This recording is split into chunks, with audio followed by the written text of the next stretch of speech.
Ok les amis, c'est parti, on commence tout de suite du coup avec le make-up. Il est actuellement 15h30 si je ne me trompe pas, donc il faut absolument que mon make-up tienne très longtemps puisque je vais être maquillée pendant un nombre d'heures, je vais même pas les compter. Donc c'est parti, on va commencer tout de suite. Là je vais utiliser des bases plutôt matifiantes pour m'aider, c'est quelque chose que je fais très rarement. Je le fais uniquement dans ces cas là quand je sais que je vais être maquillée assez tôt entre guillemets avant une soirée et je sais qu'il faut que mon make-up tienne toute la nuit. Donc voilà, on ne fait pas attention à mes ongles, voilà je l'ai refait tout à l'heure. C'est donc du coup la Pro Filter, voilà c'est une base matifiante. Donc bien évidemment avant d'appliquer cette base je me suis hydratée la peau. Maintenant que cette base est appliquée je vais venir mettre du spray fixateur, je vais le faire à chaque étape puisque ça va vraiment beaucoup aider à faire tenir mon teint toute la soirée. Ensuite on va prendre une autre base, oui j'ai pas terminé. Je vais prendre le Blur Stick de chez Milk pour vraiment camoufler mes pores.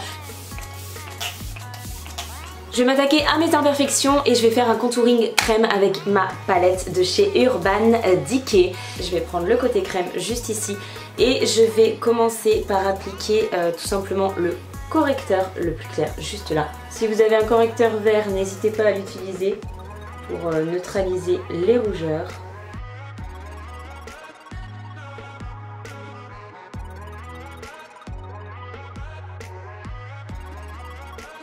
Ensuite je vais venir prendre mon Shape Tape de chez Tarte, tant pis, je sais qu'il fallait que j'évite de le mettre sur mes imperfections mais là j'ai vraiment envie d'un teint de poupée, voilà pour sortir, comme vous le savez je complexe beaucoup.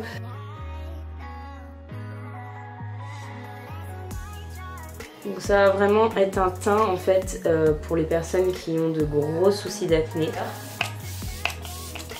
Quand le spray est sec, je viens prendre en fait un pinceau. Celui-là c'est un pinceau de chez Zoeva, c'est le 110 Face Shape.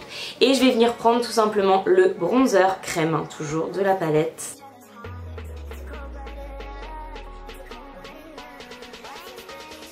J'estompe légèrement mais sans plus honnêtement.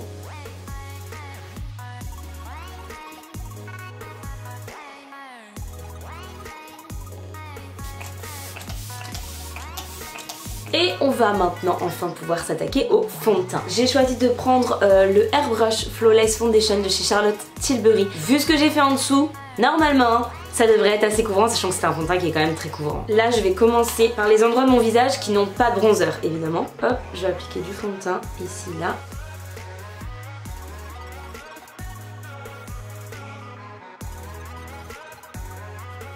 Certaines imperfections malheureusement se verront toujours, hein. Voilà, vous pouvez pas faire grand chose. Mais quand même on est sur un teint là très couvert. On va s'attaquer du coup à mon anti-cerne et là je vais utiliser deux anti-cernes. Je vais utiliser le Shape Tape de chez Tarte mais également l'infaillible de chez L'Oréal. Une petite touche de Tarte avant, vraiment tout petit, c'est pour la teinte en fait. Et ensuite je vais utiliser l'infaillible de chez L'Oréal pour enlever cet effet cerne bleu et cerne violet.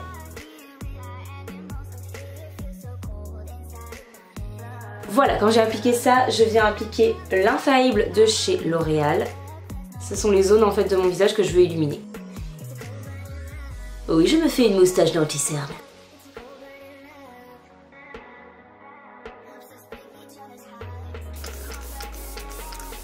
Maintenant qu'on en est là, on va venir appliquer de la poudre. Je vais utiliser la même pour tout le teint, même le contour des yeux, je vais utiliser la Fenty Beauty. Vous le savez, c'est ma poudre préférée. Donc j'attends bien que ça sèche parce que si vous n'attendez pas que ce soit complètement sec, le spray fixateur, vous allez faire des taches sur votre teint. Arrivé à ce stade-là, on n'a pas trop envie, n'est-ce pas? Donc on va éviter ça.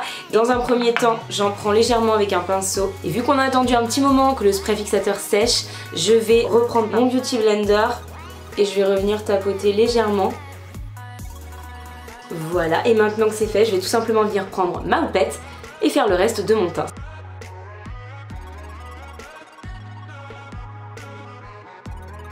Bon, maintenant que j'en suis là, je vais venir continuer le teint. On va venir utiliser des produits poudre à partir de maintenant.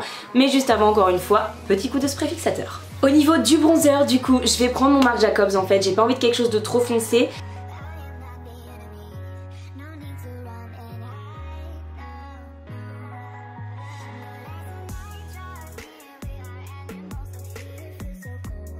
Et j'utilise ma petite technique habituelle pour estomper un contouring poudre, j'ai du mal à le dire celui-là. Maintenant que j'en suis là, je vais venir m'attaquer au blush et je vais prendre un blush de chez Becca. C'est le Flower Child tout simplement. C'est une couleur que je ne mets pas forcément habituellement, c'est une couleur qui est très jolie. Un rose pêche qui est vraiment très beau et c'est un blush qui est lumineux, pas irisé mais lumineux.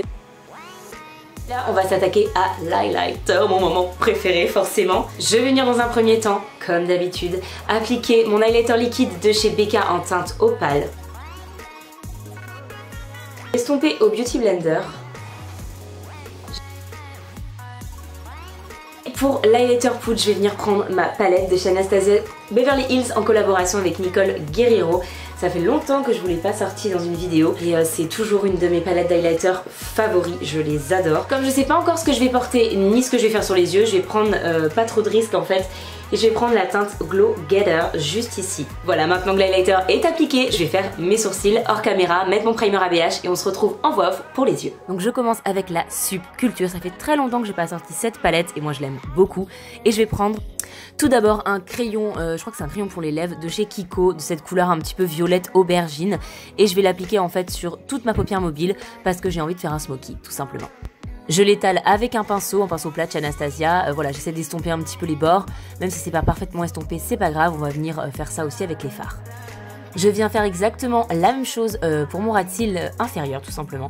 Je viens prendre du coup ce crayon et je réestompe avec le même pinceau.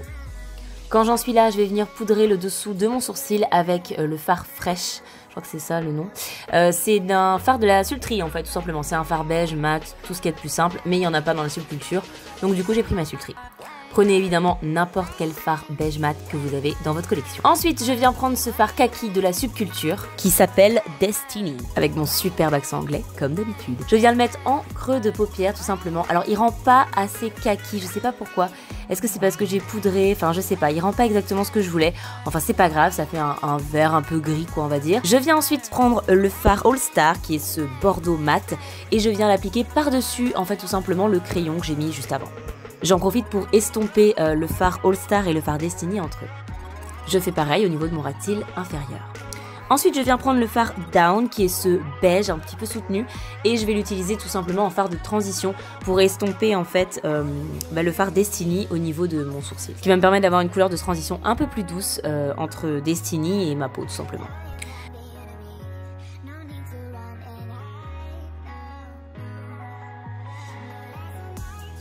Quand j'ai fait ça, pour continuer d'estomper, je viens prendre un pinceau 231 de chez Zoeva et voilà, j'estompe. Quand j'en suis là, je viens prendre le fard Cube avec un pinceau plat de chez Anastasia Beverly Hills et je viens mettre du spray fixateur tout simplement. Je l'applique sur toute ma paupière mobile par-dessus le fard All Star. Ce fard Cube est absolument magnifique parce qu'en fait c'est un duochrome blanc avec des reflets dorés. Et vous allez voir que par-dessus des fards violet bordeaux comme ça rend juste. Je viens ensuite prendre un crayon noir, celui-ci vient de la marque Beautiful by Au Féminin. Je l'aime bien sans plus, très honnêtement. Je le mets dans ma muqueuse supérieure et inférieure. Je viens ensuite prendre un Diamond Dew de chez Lime Crime. J'aime beaucoup ce produit, je le teste depuis pas très longtemps, mais vraiment je l'adore. Vous allez voir le rendu, c'est trop beau sur les yeux. Et moi j'utilise le produit de la teinte Rose Gold, voilà.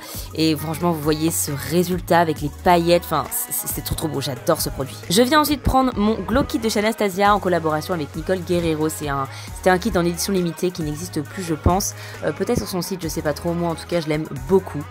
Et je viens prendre le fard Kitty Cat, qui est ce highlighter rose magnifique, que je vais appliquer en coin interne pour une touche lumière, et je vais ajouter le fard Cube par-dessus, comme vous le voyez. Sur ce, je vous laisse, je vais mettre mes faux cils, du mascara. Je m'attaque aux lèvres, je viens prendre un crayon de chez NYX. C'est la teinte Lolita, que je vais appliquer en fait pour faire le contour de mes lèvres, pour pouvoir bien les dessiner.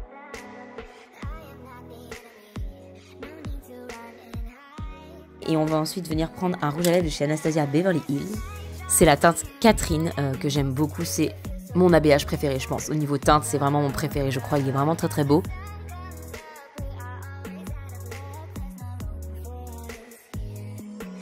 Je termine par un petit peu de spray fixateur Et on passe aux essayages détenus de mon placard. Je commence mes essayages avec cette petite robe de chez Mango, achetée il y a pas très longtemps mais en solde. Alors je sais pas si vous pourrez la retrouver ou pas, mais après c'est pas le but de cette vidéo. Honnêtement c'était juste voilà de vous montrer comment je fais mes petits essayages avant de sortir. Et là pour le coup cette robe je l'aime beaucoup, elle a des micro paillettes comme vous le voyez qui fait tout en fait. Et j'aime vraiment bien cette robe, mais finalement j'ai opté pour autre chose. La deuxième robe c'est une robe de chez Naf Naf qui est d'une ancienne collection. Mais voilà j'aime beaucoup, je la trouve hyper originale, mais elle est trop grande en fait. Comme vous le voyez je tire la tronche parce qu'elle est trop grande pour moi, j'ai perdu pas mal de poids ces derniers temps et voilà elle est devenue trop grande. Donc next. Cette petite robe là, je dois dire que c'est une de mes préférées. Elle est pas à moi, elle est à Morgane, celle-ci, comme celle d'avant d'ailleurs. Et honnêtement, je l'ai pas encore portée celle-là. Je sais pas ce que j'attends, vraiment, parce qu'elle est juste canon. Alors je sais que ça plaira pas à tout le monde, parce qu'elle est très décolletée, mais moi je la trouve vraiment sublime. Le dos en plume là, enfin, je la trouve trop belle cette robe là. Et pour terminer, vous voyez la dernière robe que j'ai essayée et c'est celle-là en fait finalement que j'ai décidé de porter ce soir-là. C'est une robe de chez Zara, également d'une ancienne collection. Je l'avais portée pour mon anniversaire il y a pratiquement 1 an maintenant. Et franchement, je la trouve toujours aussi jolie, je l'aime beaucoup. Et pour le coup, elle allait avec les chaussures que j'avais envie de mettre ce soir-là, c'est-à-dire mes escarpins Python. Avec cette petite veste Morgane, pareil, il y a un petit moment, elle est sortie il y a vraiment longtemps donc vous ne retrouverez pas forcément les pièces. Que voilà, je pense pas que je pourrais trouver des alternatives facilement, mais si j'en trouve, je vous les mets en barre d'infos. Et voilà du coup pour ce Get Ready With Me, n'hésitez pas à me dire ce que vous en pensez dans les commentaires. Si c'est pas encore fait, n'hésitez pas à vous abonner et si vous avez aimé la vidéo, à la liker. Voilà la réalité de vivre dans un 30 mètres carrés. Voilà, après tous les essayages.